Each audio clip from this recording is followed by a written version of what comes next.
Proses perancangan pesantren modern Al-Ihsan Wagir yang beralamat di Jalan Raya Genderan, Desa Sukodadi, Kecamatan Wagir, Malang, Jawa Timur. Proses desain diawali dengan melihat fenomena arsitektur dan fenomena masyarakat yang terjadi pada tapak dan sekitar tapak.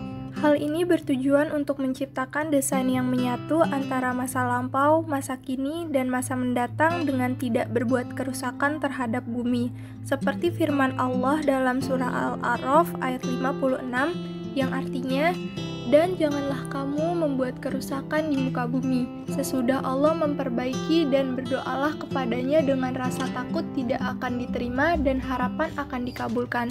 Sesungguhnya rahmat Allah amat dekat kepada orang-orang yang berbuat baik." Setelah melewati proses kompilasi data hingga analisis, maka konsep dasar yang diterapkan dalam perancangan pondok pesantren modern Al-Ihsan Wagir adalah konektivitas dalam fenomena. Selain untuk menyatukan 3 masa waktu, hal ini juga tidak terlepas untuk menyatukan alam dan sosial masyarakat yang terjadi pada tapak. Konsep awal tapak dilakukan dengan menyesuaikan kebutuhan ruang pesantren, yaitu menyediakan ruang untuk santriwan dan santriwati. Oleh karena itu, tercipta sumbu imajiner yang membagi tapak menjadi 2 kawasan, kawasan santri dan kawasan santriwati.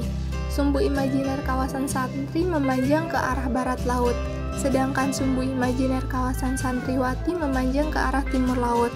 Arah sumbu dibuat dengan melihat potensi view pada alam sekitar dengan tetap menjaga keprivasian masing-masing kawasan yang telah dibagi. Kedua sumbu yang terbentuk kemudian memberikan ruang penghubung akan kedua kawasan, yaitu dengan adanya masjid sebagai tempat beribadah. Selanjutnya, pada bagian depan menyisakan kawasan umum untuk fungsi yang dibutuhkan pada tapak. Setelah membagi kawasan menjadi 3, peletakan masa pada masing-masing kawasan memperhatikan potensi alam yang telah ada pada tapak. Potensi alam dipertahankan untuk kemudian dikembangkan atau dibudidayakan. Karena keterbatasan lahan, maka beberapa budidaya tanaman pada tapak dilakukan secara vertikal dan juga memanfaatkan area atap pada tapak.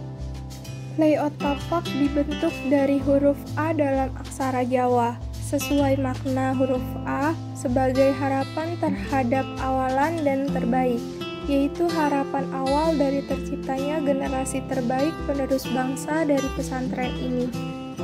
Dipilihnya huruf A dari aksara Jawa dengan pertimbangan bahwa tapak berada di Jawa Timur dan memiliki banyak sejarah yang sudah seharusnya disampaikan pada generasi-generasi selanjutnya. Penamaan zona dari kedua sumbu imajiner yang terbentuk, yang pertama, zona depan dengan masa bangunan pos satpam, minimarket, kantor biro haji dan umroh. Yang kedua, zona santri dengan masa bangunan rumah kiai, sekolah santri, dan asrama santri. Yang ketiga, zona penghubung dengan masa bangunan masjid, hal, dan juga rumah ustadz. Yang keempat, zona santriwati dengan masa bangunan sekolah santriwati dan asrama santriwati.